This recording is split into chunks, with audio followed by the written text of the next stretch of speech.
O pior da morte dos outros é que a cafeteira continua fazendo o mesmo barulho idiota de manhã. A gente quer um silêncio de catedral, mas o mundo insiste em rodar com o freio de mão puxado, enquanto a gente tropeça no tapete da sala, tentando não lembrar onde foi que o futuro sumiu. A gente passa a vida inteira achando que a ausência é um espaço vazio. Uma cadeira que sobra na mesa, um canto na sala onde não tem mais nada, um lado da cama que esfria mais rápido do que o resto do colchão. Só que não é bem isso. Quem já perdeu alguém sabe que a ausência não é um vazio, é um peso denso, um objeto sólido que ocupa o lugar inteiro. Sabe aquela hora em que você chega do mercado, empurra a porta de casa com o pé porque tá com as sacolas nos dedos, e por meio segundo, bem naquele segundo idiota em que a chave ainda tá girando na fechadura, você pensa em gritar quem é que chegou, ou avisar que o ovo veio mais caro essa semana. É isso. Esse microsegundo de desatenção do cérebro. É o instante em que a realidade ainda não bateu o ponto. O mundo continua girando, o tráfego lá fora tá barulhento, a geladeira dá aquele estalo mecânico de sempre, mas dentro da sua cabeça tem um freado brusco.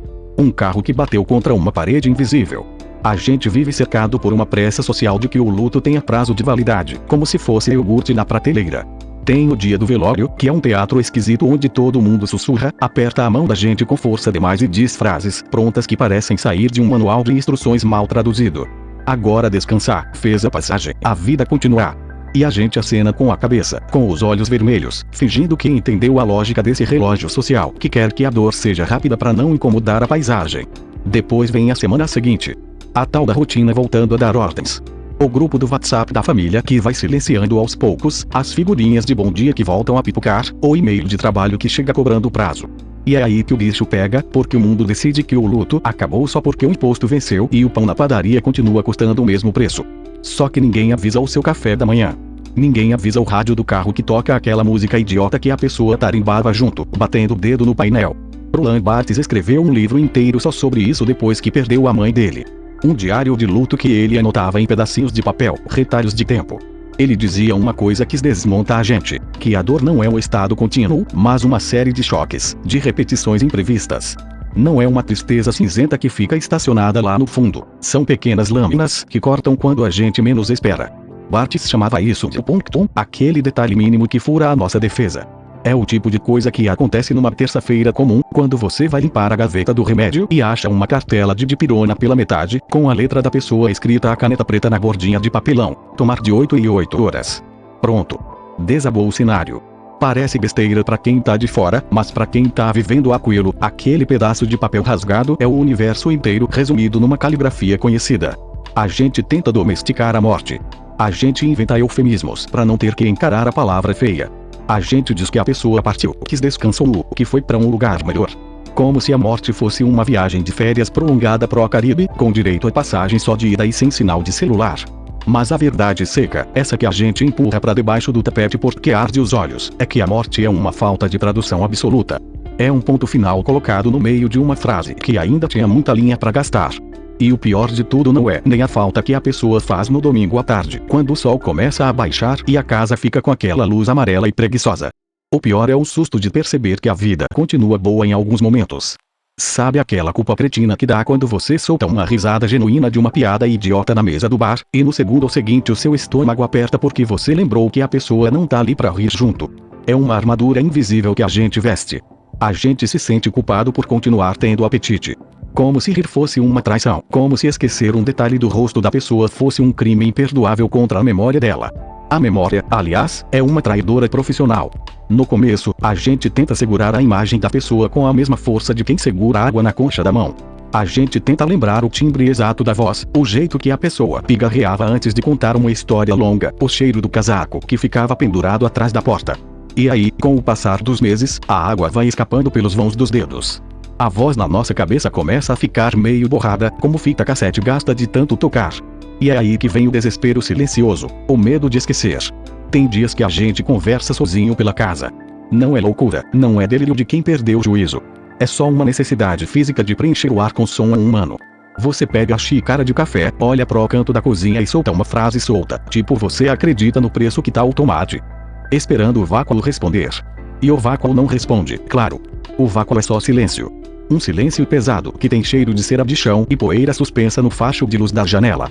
É engraçado como a dor da ausência tem horários específicos para bater ponto. De manhã cedo, quando a luz do sol entra cortando o pó do quarto, a gente até consegue manter a compostura. O mundo lá fora tá funcionando, o vizinho tá saindo com o cachorro, o pão francês tá quentinho na padaria da esquina. Parece que tá tudo bem. Mas aí cai a tarde. Aquele final de domingo cinzento, com a claridade indo embora devagar, é o momento em que a falta ganha volume físico dentro da sala. É hora em que a casa parece encolher. Você olha pro sofá e o espaço vazio parece ocupar o cômodo inteiro, como se a pessoa estivesse ali, ocupando nada com a sua não presença. E a gente tenta anestesiar isso do jeito que dá.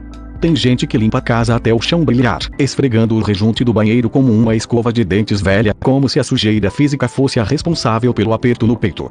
Tem gente que abre a televisão em volume alto só pra fingir que tem gente conversando na cozinha. Mas a verdade é que o barulho artificial não engana o corpo. O corpo sabe. O corpo lembra de cada centímetro que mudou de lugar. Roland Barthes, lá no seu livro sobre o diário de luto, fala exatamente sobre isso de um jeito que dói. Ele diz que a perda não é um choque único, mas uma repetição infinita do mesmo golpe. Cada vez que você lembra que a pessoa não está mais ali, você recebe a notícia da morte dela de novo. É um ciclo idiota e cruel. Você vai pegar o telefone para mandar aquela bobagem do dia a dia, um meme sem graça sobre o trânsito, e aí, no meio do gesto automático, o cérebro trava. O dedo congela em cima da tela. Ah, é verdade. Não tem para quem mandar esse segundo de curto-circuito. É a morte acontecendo pela milésima vez, bem na sua frente, enquanto você tenta abrir a geladeira para ver se tem alguma coisa para comer que ajude a passar a secura na garganta. A gente passa um tempo enorme tentando resolver o luto como se fosse um problema técnico a ser superado. Como se houvesse um prazo de validade para a tristeza, um manual de instruções, dizendo que depois de 30 dias a pessoa pode voltar a sorrir sem culpa, depois de 6 meses pode doar as roupas, depois de 1 ano pode arrumar a gaveta da cômoda. Mas a vida não funciona com carimbo de cartório. A saudade não é organizada. Ela é bagunçada, vem sem pedir licença, e às vezes decide aparecer justamente na fila do caixa do supermercado, porque a caixeira tem o mesmo tom de voz da pessoa que se foi, ou porque você viu o pacote daquele biscoito que só ela gostava de comer no café da tarde. O erro é achar que a gente precisa se livrar da dor para seguir em vivo. Como se a lembrança doesse porque está mal resolvida. Não. Dói porque a importância foi real. Se a ausência não doesse, significaria que a presença nunca importou de verdade. E a dor, por mais insuportável que seja às vezes, é o único recibo que nos resta de que aquilo existiu, de que a gente amou e foi amado, de que houve uma troca genuína de afeto neste mundo cheio de passagens rápidas. Com o tempo, o luto muda de forma. Ele deixa de ser essa ponta de faca girando o tempo todo e vira outra coisa. Vira uma cicatriz grossa que repuxa nos dias de chuva. A gente aprende a carregar o peso sem precisar reclamar dele a cada passo. A casa vai pegando o seu ritmo de novo, o café volta a ter gosto de café e a gente até consegue rir de alguma piada bobas na televisão sem sentir aquele aperto imediato na garganta como se estivesse cometendo um crime. A ausência nunca vai embora por completo, e talvez a grande sabedoria da vida seja justamente essa: parar de brigar com o vazio. O espaço está lá, a cadeira continua vazia na ponta da mesa, o rascunho da mensagem nunca enviada continua na memória do aparelho. E está tudo bem. A gente não precisa preencher tudo. Às vezes, o ato mais corajoso que existe é simplesmente sentar na sala, olhar pro canto da cozinha, aceitar o silêncio e continuar respirando mesmo assim. É isso. Dá um trago no teu café, respira fundo e vai lá viver o resto do dia. Link ajuda pra caramba. Isso aqui fui eu que escrevi, café frio e tudo.